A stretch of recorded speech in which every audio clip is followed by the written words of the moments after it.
তো দেখো এখানে রয়েছে একটা চপিং বোর্ড আর 3টে চাকু। আমি কিছুদিন আগে অর্ডার করেছিলাম, তো মানে বেশি দিন না, 2-3 দিন আগে অর্ডার করেছিলাম, তো সেগুলো আজকে চলে আসে, কিছুক্ষণ আগে আসলো। তো ভাবলাম এগুলোকে খুলে দেখায় তোমাদেরকেও।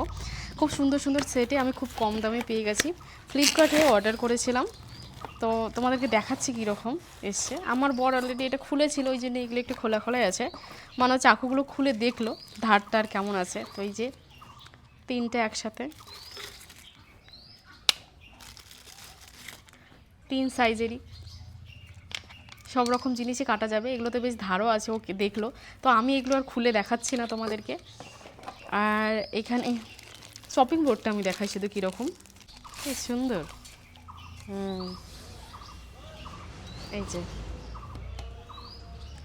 আমাদের বাড়িতেও একটা আছে এরকম অলরেডি, ওই বাড়িতে মানে আমার বাবা মার বাড়িতে, কিন্তু ওটা হচ্ছে কাঠের না, ওটা বাঁশের। তো ওটা আরও বেশি সাদা। চপিং বোর্ড প্লাস এই 3টে চাকু, মানে সব কিছু মিলে কিন্তু আমি 200 টাকায় নিয়েছি ফ্লিপকার্ট থেকে। তো আমার তো মনে হয় যে আমার বেশ লাভ হয়েছে নেওয়া, মানে কমের মধ্যে পেয়ে গেছে। নর্মালি আলাদা আলাদা নিতে গেলেই কিন্তু এটা একটাই 100 টাকার উপরে লেগে যেত, 150। সেখানে 3টা চাকু কিন্তু আর 100 টাকায় পাওয়া যাবে না, আরও বেশি লেগে যাবে। তো আমার তো মনে হচ্ছে আমার লাভই হয়েছে নেওয়া। তোমাদের কেমন লাগলে কমেন্টে জানিও।